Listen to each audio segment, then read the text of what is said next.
Good afternoon.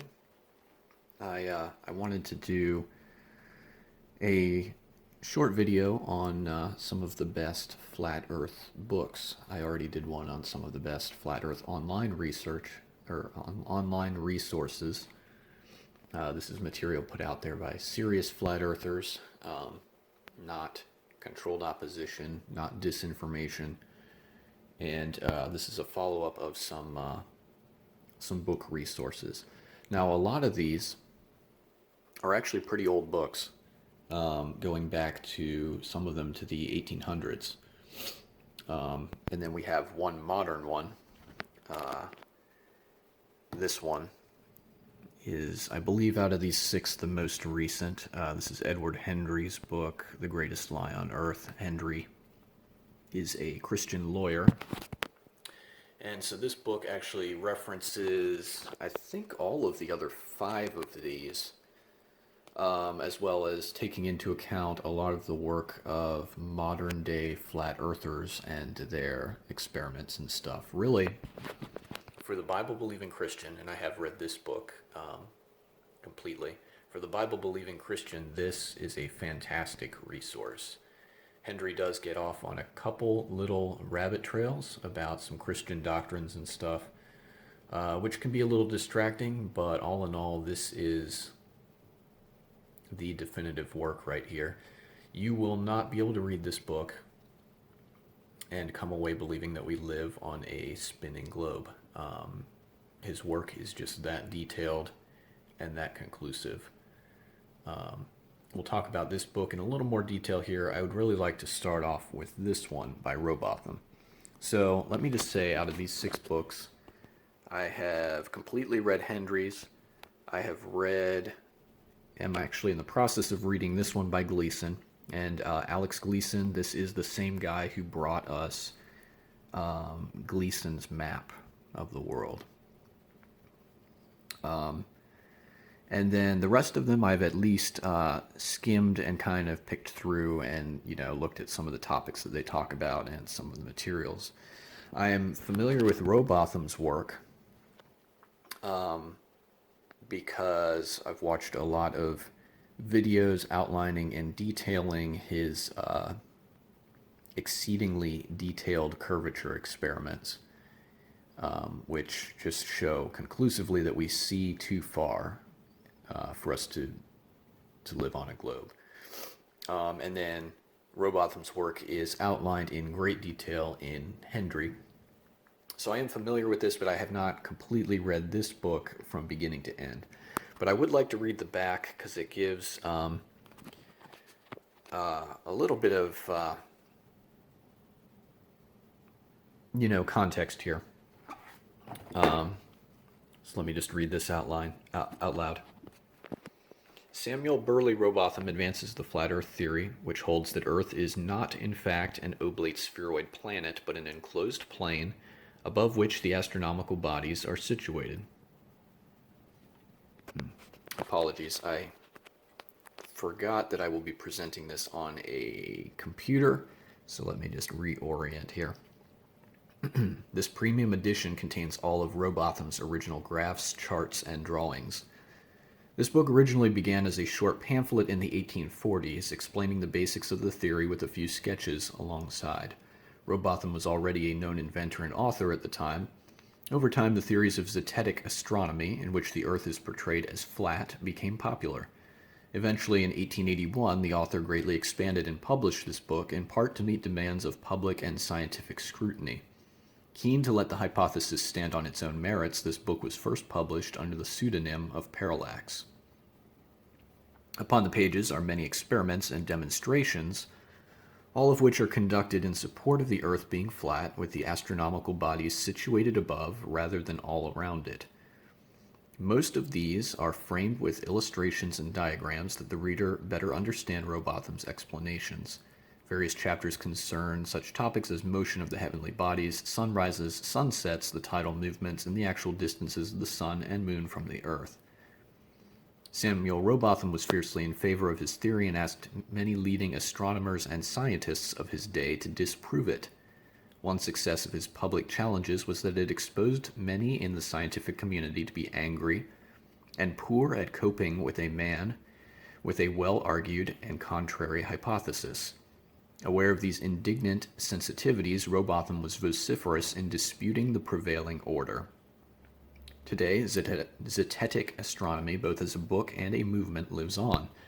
Following Rowbotham's death in 1884, his friend, Lady Elizabeth Blount, founded the Universal Zetetic Society, which was comprised of people committed to the belief that the Earth is flat. Although membership declined following World War II, the group was revived as the Flat Earth Society, which continues to discuss subjects relevant to the movement in meetings and on the internet. So, this book originally began as a pamphlet in the 1840s, and these books here are really all pretty old. And this goes to show that there was a movement, certainly not the mainstream, but there have been people who believe in the flat earth for quite a long time. Now, the movement really kind of went into decline after the faked Apollo moon landings, which, given time to do so, I hope to discuss in more detail in a later video. But really, a lot of other flat earthers out there have already covered this in to my satisfaction. If I do it, it would just be from my own perspective and kind of covering some things that maybe weren't quite as highlighted as some other flat earthers. But you know, a lot of these this has been around, this concept of the flat earth. It's not just a modern resurgence. And by the way, when these guys were writing their works, it was in the middle of a heliocentric mainstream. That was still the mainstream at the time. And a lot of this stuff outlines just hands-on experimentation that shows that the heliocentric model is deeply flawed. We cannot live on a moving globe. Now, I would point out here, as I do whenever the topic of the Flat Earth Society comes up, the Flat Earth Society now is kind of a problematic organization. I really see them like many other serious flat earthers do, as controlled opposition. They put out a lot of things that are unrealistic and unbelievable for the purpose of discrediting serious flat earth. Serious flat earthers believe that the earth is the basement of the universe, that it is that it stands out from the face of the great deep in the biblical cosmology, that it is fixed and it does not move. So if you ever see an illustration of a flat cracker Earth flying through space alongside planets, that's not what serious flat earthers believe. We don't believe there's an edge. We don't believe that the cracker Earth is a disk flying through space. Actually, the concept of outer space is itself problematic for a number of reasons. But this is a really good book. Has a lot of great illustrations in here. And Rowbotham's works focus primarily on curvature, although we see here an illustration about perspective. The sun appears to go down as it goes away from the viewer. Just really a great book, and the illustrations help to just make some concepts that might be a little confusing to someone who has been inculcated with heliocentrism from the age of, say, 3 or whatever, as most of us were. It just really helps people to understand some of these concepts. So that's a great book. And I will point out that many of these people are coming from a biblical cosmology, which is interesting. As I pointed out in my first video, 001, A Biblical Cosmology, the Bible is a flat earth book from beginning to end. And if you look at it in detail, you can see that this is clearly the case. And this is the perspective that many of these men were coming from. They weren't necessarily all Bible-believing Christians, but some of them were. And those who were not often were still coming from a biblical perspective in terms of acknowledging it as being an authoritative historical source. So here we have, so that first book was, apologies. That first book was Zetetic Astronomy, Earth Not a Globe, illustrated by Samuel Burley Rowbotham. And the great thing about these 6 books is most of them can be found for $20 or less if you poke around a little bit. So this is a great way to start off a flat Earth library and kind of get the basics down without having to break your piggy bank, which is why I've got them, because I'm not super rich and I don't have a lot of disposable income right now. But these 6 are really the best, recommended by some of the most serious, thoughtful flat earthers of our time. And so I decided it was worth it to get these, and I have no regrets on that whatsoever. The 3 of these books that I am most familiar with, which are this one, Hendry, which I've completely read, and Gleason, that I'm in process of reading through now, they are absolutely phenomenal books. And I hear great things about these other ones as well, and from what I've seen of them so far personally, they're great resources also. Now, well, yeah. So I do have a couple other flat Earth books that I feel are a bit more questionable. If people ask me about them or bring them up in the comments, I will consider maybe doing a sort of book review on those individually and showing why I take them with several grains of salt due to the references they choose to use. But I'm not going to get off on that rabbit trail in this particular video. So this one here, and I will apologize in advance. I have a tendency when I'm using my camera phone to flip it all over the place, but I'm trying to keep in mind that I will be presenting this on a computer, horizontal, and I'll try to therefore present it accordingly. But if I occasionally flip around and then correct myself in this video, just bear with me. So this next book is Terra Firma, The Earth Not a Planet, Proved from Scripture, Reason, and Fact. This is by David Wardlaw Scott. And this just has a lot of great topics in here. Trying to see what the original publication date was. 1901. So again, you have an author from 120 years ago. This movement's been around for a while. And, movement, conceptualization, this understanding of our created order and our world. Anyway, this book just has a lot of, relevant flat Earth topics, and some scriptural topics as well. I don't recall that this one had a lot of illustrations. There are a few. But well worth a read, and I definitely intend to read all of these completely, cover to cover. As I mentioned in some of my other videos, I became a flat earther only a few months ago. So I've got a lot of catching up to do. But I spent literally hundreds of hours those first few weeks that I latched onto this topic. I explored it in great detail from every perspective, and I know what I know. Once you see this stuff and really grasp it, you can't go back. So while I have not read all these books completely, I know what I believe, and I do hope eventually to completely read these just to make sure that I've absorbed all the best relevant reference material on the subject. All right, so apologies, getting shaky hands here. All right, so this is Gleason's Is the Bible from Heaven? Is the Earth a Globe? This is an absolutely fantastic book from what I've seen. I read about the first 2 chapters. Gleason's a great writer, very understandable, and yeah, I'm really enjoying this so far. So much so that I may I may actually just do a video where I read the first chapter. And if that's something you would like to see, let me know. And I will consider making that a priority.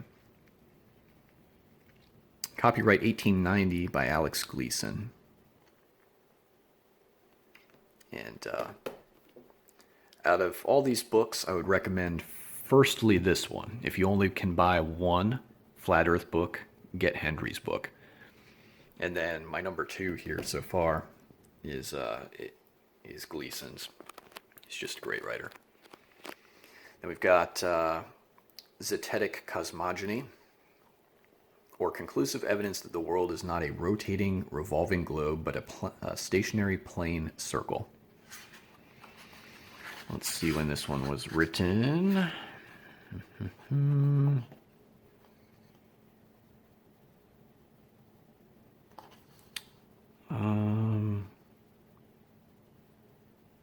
So this edition is 2017, 1899.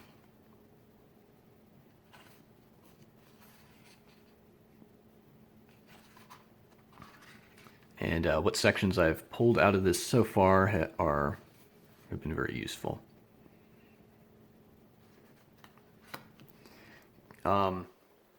So this one's interesting. I believe actually that the title is Kings Dethroned, but this particular version of it, I'm still trying to poke around and see if this is the full thing or if this is just an excerpt from the original Kings Dethroned.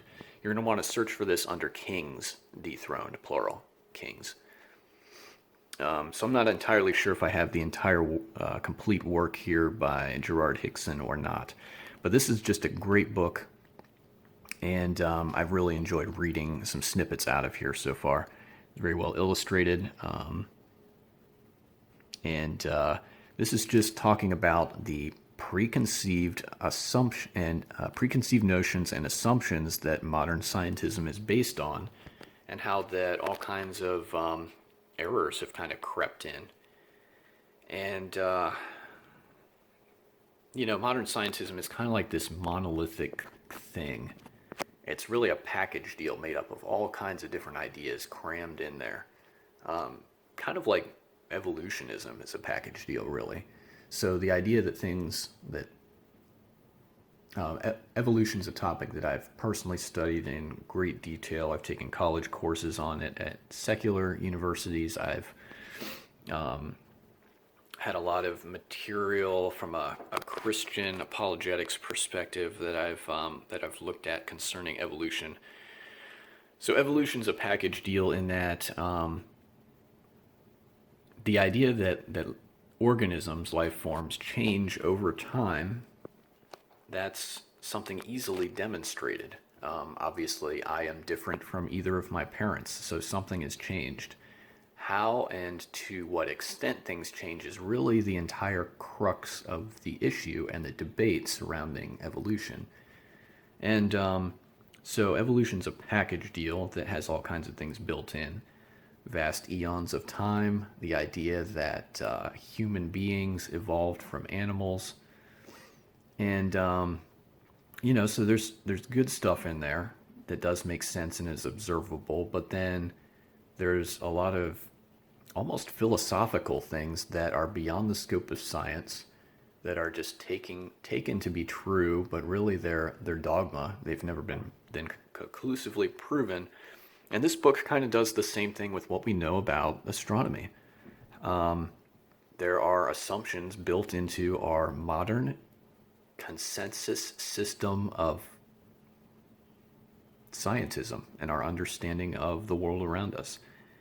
And if you start digging in, you start realizing that some of these things that we're told we can't question are actually highly questionable. And we should be questioning them. Because if we don't, science just kind of gets off track. If we keep building on a foundation of lies, we just get further and further from the truth. and that makes us easier to manipulate, and that means that ultimately our mastery of this world around us diminishes. We're losing out on our potential, and that's kind of a terrible thing. So this book is great because it examines some of those unwarranted assumptions. Now, Hendry, and I'm just going to check and see what date this was published.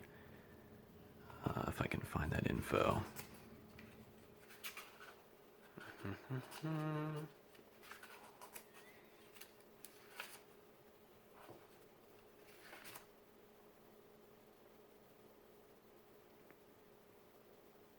All right, so I don't see an actual publication date of this book. However, it talks about the author and his explorations into things in the year 1907. So this is another old book that's about 100 years old. So these 5 are all very old books. They're very detailed, and a lot of what is in them has gone unanswered by modern scientism. That's something to think about right there. Now, Hendry draws material from all these books, and this was actually the first Flat Earth book that I bought, and I'm glad I did because it's a fantastic starting point for diving into these things. And then you can see on the front here, this is Alex Gleason's map right there. But so Hendry is just exceedingly detailed. Something like the first 100 pages of this book is all about curvature. Observations of mountains that we can see from certain positions and it's just too far. He goes into great detail of Rowbotham's stuff concerning observations of lighthouses that can be seen from distances which are too great. Rowbotham did some work with a particular canal. But Hendry just goes in fantastic detail, showing that there simply is no curvature, and there needs to be if we are truly on a spinning globe. And he just his work is almost tedious because he hammers this into the ground that there is no curvature. As I said, if you read this book with a truly open mind, you will no longer be able to believe in a spinning globe by the time you're done with it. It is that conclusive. And we're talking about stuff, observations and experiments that are just indisputable. And another thing I really like about this book is the last... You can see as I flip through, this is actually his bibliography references that he used. So this last section of the book that I've pinched with my fingers, that's all reference material. So if you wanted to take Hendry, read it, and then explore any topic in more detail, or see what he's basing this book on, he's got all his sources and stuff laid out here, so you can pull stuff up by topics. It's just really kind of a great anchor point, a great reference work for branching out into more specific topics within the flat Earth realm. I really can't recommend this book enough. So I liked this book so much, and I think out of these 6, Hendry's book is probably the most expensive. I don't remember exactly what I paid, maybe about $30 for this one, and then about 20 or less for the rest. But I liked this book so much that I bought 3 more of them for my siblings and my parents.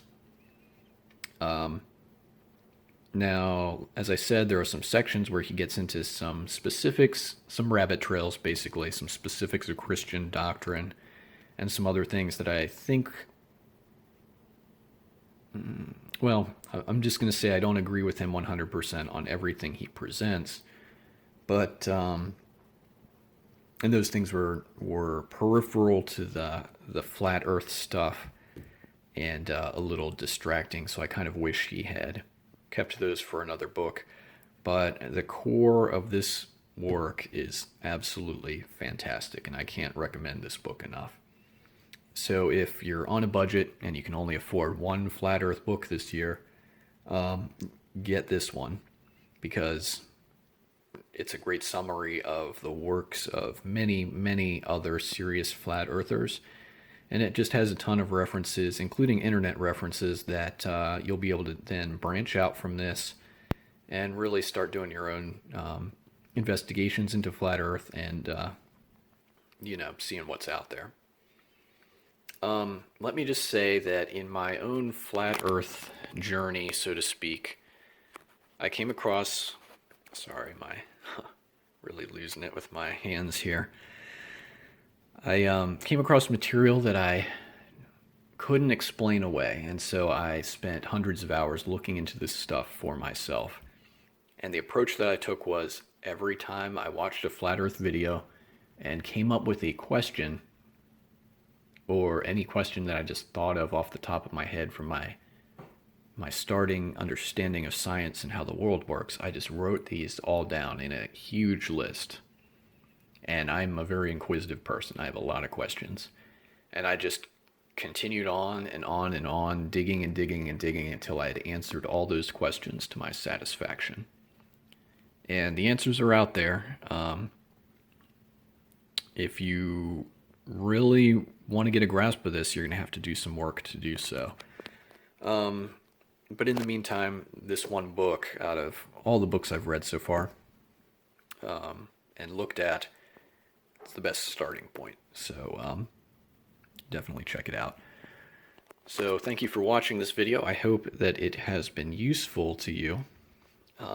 And feel free to give me feedback in the comments. As always, have a great afternoon.